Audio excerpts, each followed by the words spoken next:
Hello, my friends. Welcome to God Focus this morning. The title of today's episode is Opening Doors to a New Season. Yesterday, I talked about how we close doors on the enemy to prevent him from creating havoc in our lives. Today, I want to talk to you about opening doors that are shut. God opens doors during different times and seasons. Right now, the door of salvation is standing wide open. Everyone has an opportunity to be born again. This is a door that only God controls when it's open and when it's shut. Just like the door to Noah's Ark, once God shut it, no one could get inside. If you don't know Jesus as your Savior, do not wait too long before entering that door of opportunity, because no one knows when God will decide to shut it.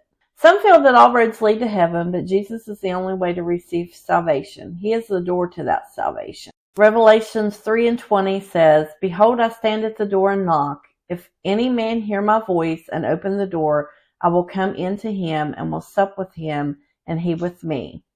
This refers to the door of our heart.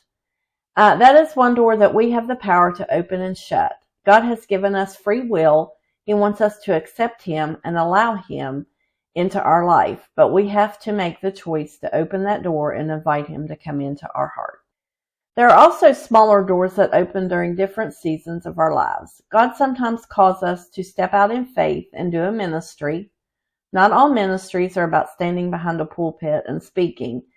Many have ministries and never speak to a crowd. You may feel like God is calling you to gather blankets for the homeless or start a food pantry, but every time you think of how to go about doing this thing that you feel you're called to do, something gets in the way.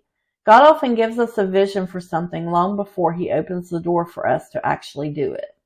Many times we have to do research and see how to go about doing what we're called to do, like the food pantry idea. Maybe you would want to visit a pantry and ask them how they determine who they help, how they store the food, if there's any permits that are necessary in your city.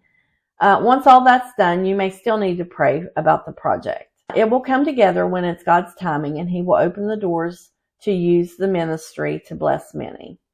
Sometimes doors are open before us and we have to ask God if this is the door I'm supposed to walk through. The enemy will offer us a shortcut to where we want to go, but this shortcut will lead us down the wrong road every time. It will take us twice as long to get back on track and find where we belong. The enemy's main function, if he realizes he can't stop us, is to distract us. There are seasons that God opens doors for us, and we dwell within that season. But there are times he wants to elevate us to a new season of life. We cannot reach our potential if we stay stuck in the doorway of the completed work. For everyone that asketh receiveth, and he that seeketh findeth, and to him that knocketh it shall be open. The best way to get doors to open is through prayer.